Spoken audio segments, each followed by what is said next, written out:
En el nombre del Padre, del Hijo y del Espíritu Santo. Amén. Ven, Espíritu Santo, llena los corazones de tus fieles y enciende en ellos el fuego de tu amor. Envía, Señor, tu Espíritu y renueva la faz de la tierra.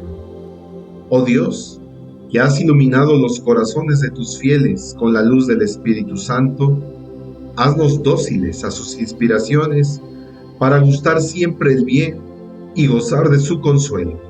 Por Jesucristo nuestro Señor. Amén. Capítulo 5. De la justificación a la salvación. La justificación, prenda de la salvación.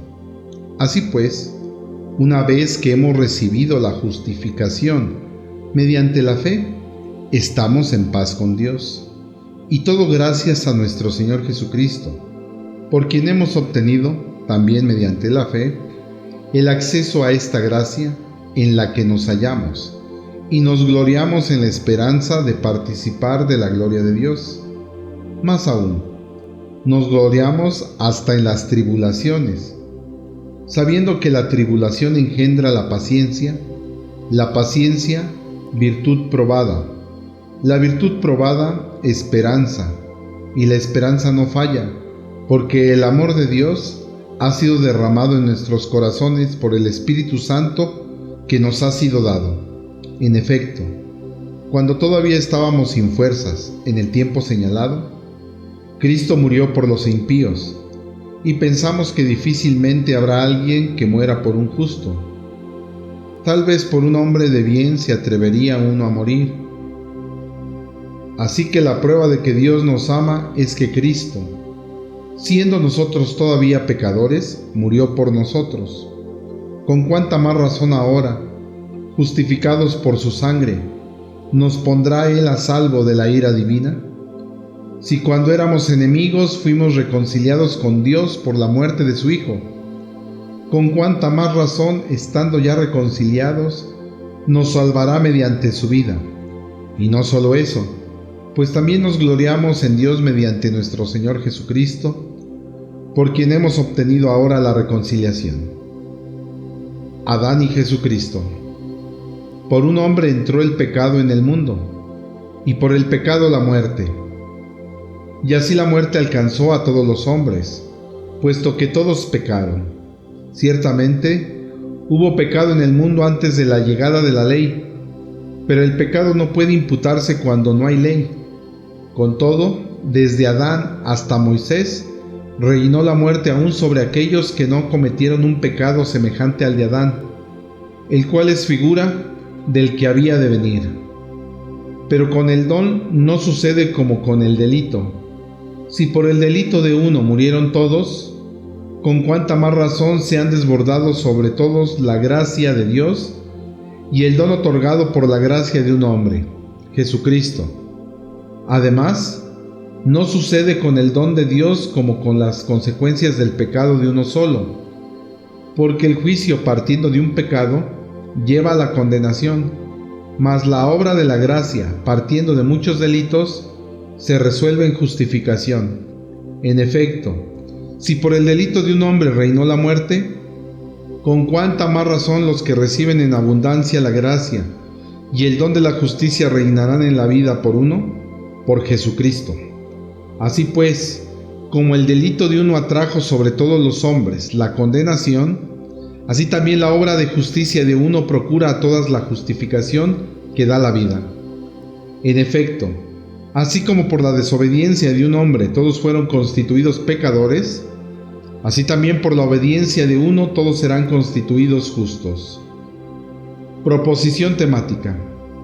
La ley, en definitiva, intervino para que abundara el delito, pero donde abundó el pecado, sobreabundó la gracia. Así, lo mismo que el pecado reinó para traer muerte, también la gracia reinará, en virtud de la justicia, para procurarnos vida a través de Jesucristo nuestro Señor. Capítulo 6. La vida en Cristo. ¿Qué diremos, pues?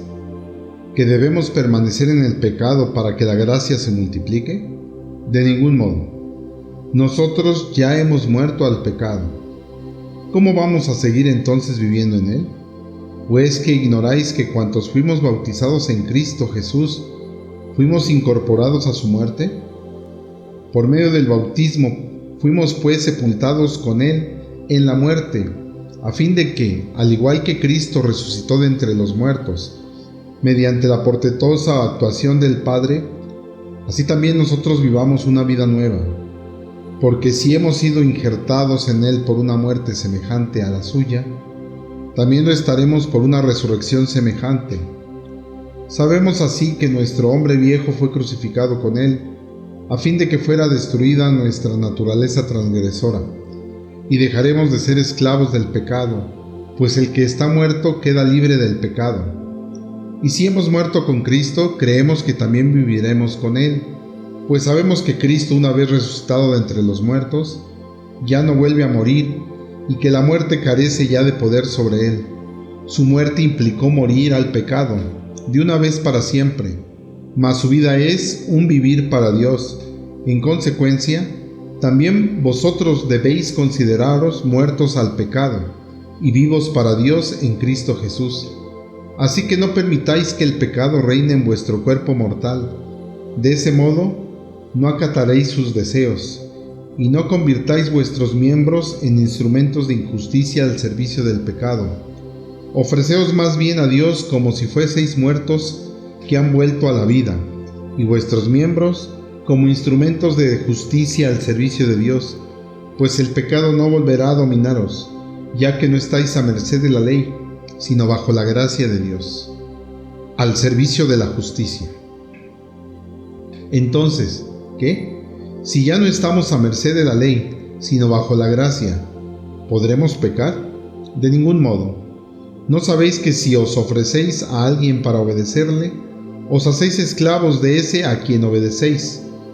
Así la esclavitud del pecado conduce a la muerte, y la obediencia a Dios a la justicia.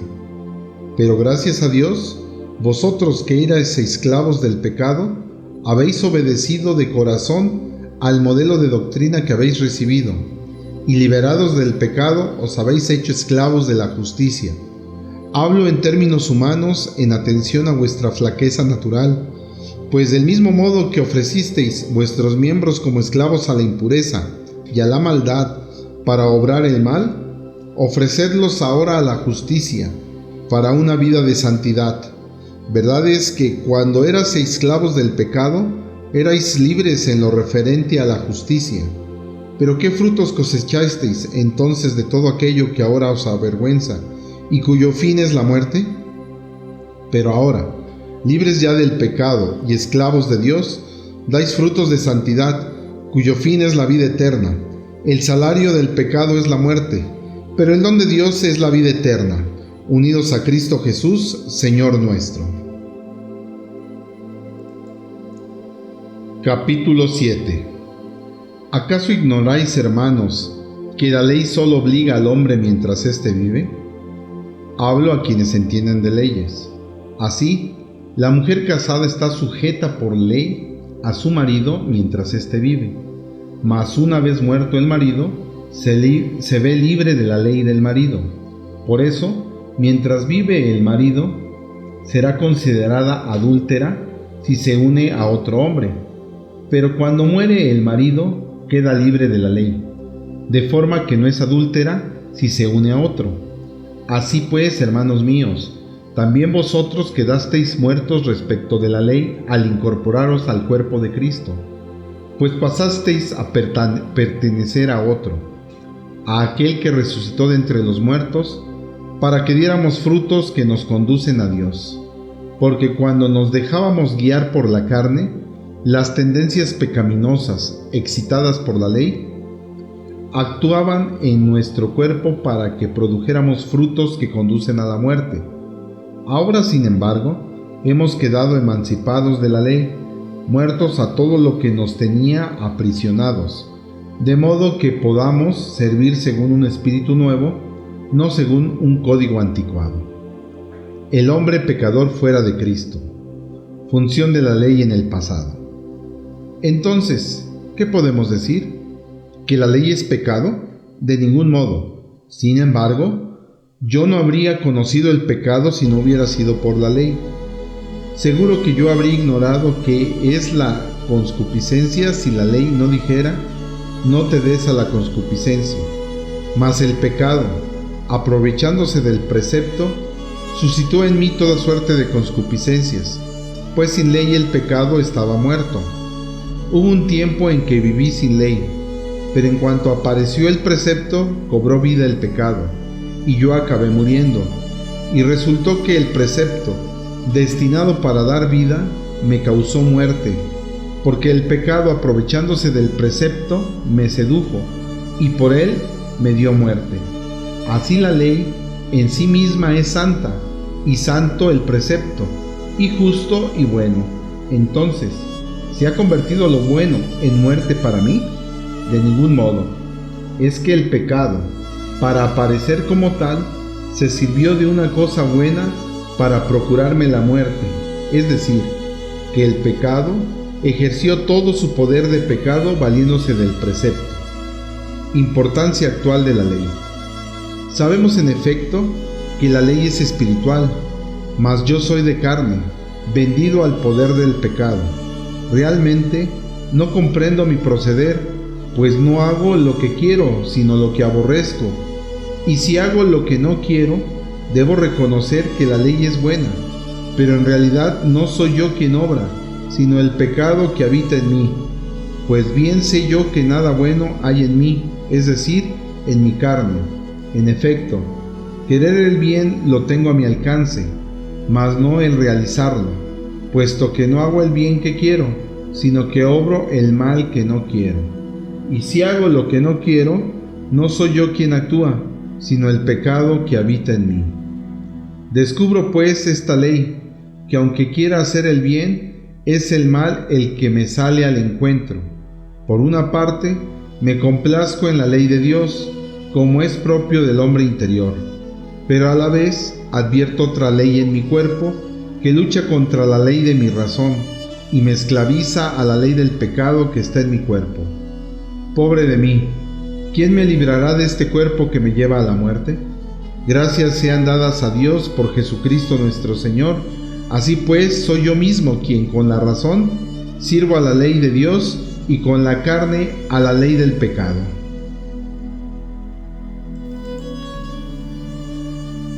Capítulo 8. La vida del creyente en el Espíritu. La vida en el Espíritu. Por consiguiente, ninguna condenación pesa ya sobre los que están unidos a Cristo Jesús, porque la ley del Espíritu, que da la vida a través de Cristo Jesús, te liberó de la ley del pecado y de la muerte. Pues lo que la ley era incapaz de hacer, reducida como estaba a la impotencia, por la carne lo hizo Dios. En efecto, Dios, enviando a su propio Hijo en una carne semejante a la del pecado, y en orden a abolir el pecado, condenó el pecado en la carne, y lo hizo para que la justicia de la ley se cumpliera en nosotros, que seguimos una conducta no según la carne, sino según el Espíritu. Efectivamente, los que viven según la carne desean lo que es propio de la carne, mas los que viven según el Espíritu buscan lo espiritual.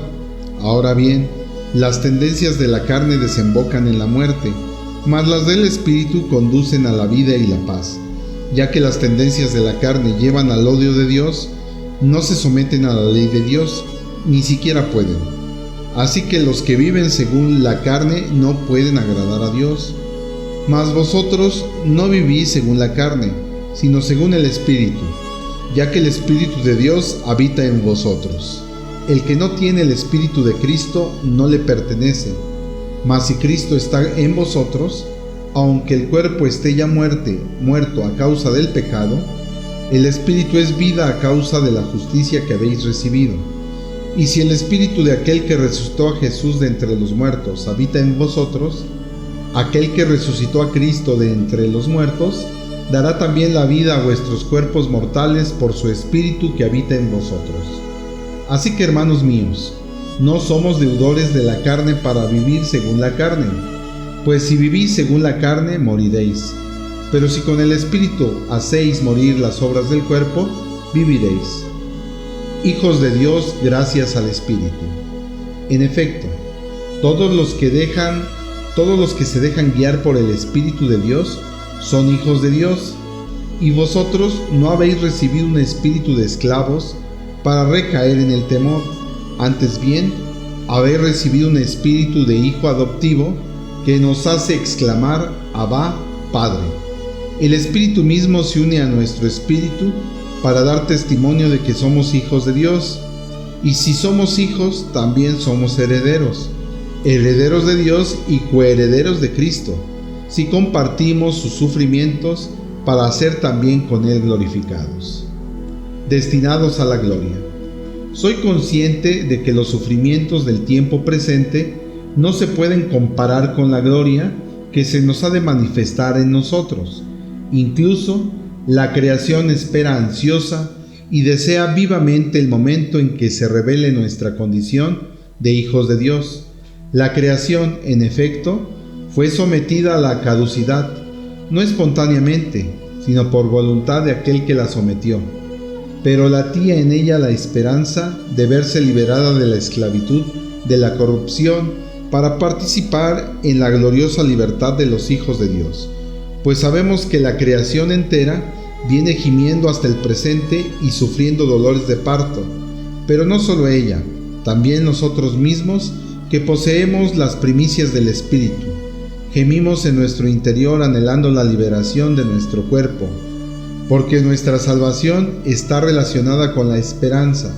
En efecto, si esperamos algo que se ve, eso no es esperanza, pues ¿cómo es posible esperar una cosa que se ve?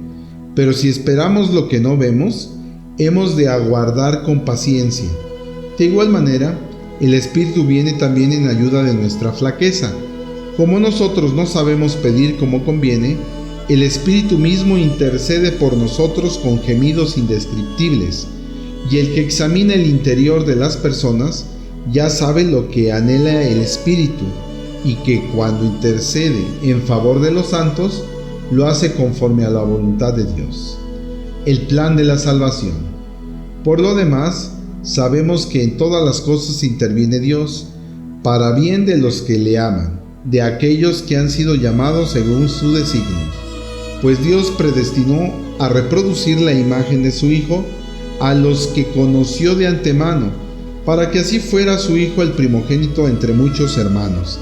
Y a los que predestinó también los llamó, y a los que llamó también los hizo justos, y a los que hizo justos también los glorificó. Conclusión: himno al amor de Dios. Ante esto, ¿qué podemos decir? Si Dios está por nosotros, ¿quién estará contra nosotros? Si Él no perdonó ni a su propio Hijo, antes bien lo entregó por todos nosotros, ¿cómo no va a darnos con Él gratuitamente todas las cosas? ¿Quién acusará a los elegidos de Dios? Dios es quien justifica. ¿Quién condenará? ¿Acaso Cristo Jesús, que murió, más aún que resucitó, que está a la diestra de Dios y que intercede por nosotros? ¿Quién nos separará del amor de Cristo? ¿La tribulación? ¿La angustia? ¿La persecución? ¿El hambre? ¿La desnudez? ¿Los peligros? ¿La espada? Como dice la Escritura, por ti nos matan cada día, nos tratan como a ovejas de matadero, pero por ti nos matan cada día como ovejas de matadero. Pero en todo esto salimos más que vencedores, gracias a aquel que nos amó. Pues estoy seguro de que ni la muerte ni la vida, ni los ángeles ni los principados, ni lo presente ni lo futuro, ni las potestades, ni la altura ni la profundidad, ni cualquier otra criatura podrá separarnos del amor de Dios, manifestado en Cristo Jesús, Señor nuestro.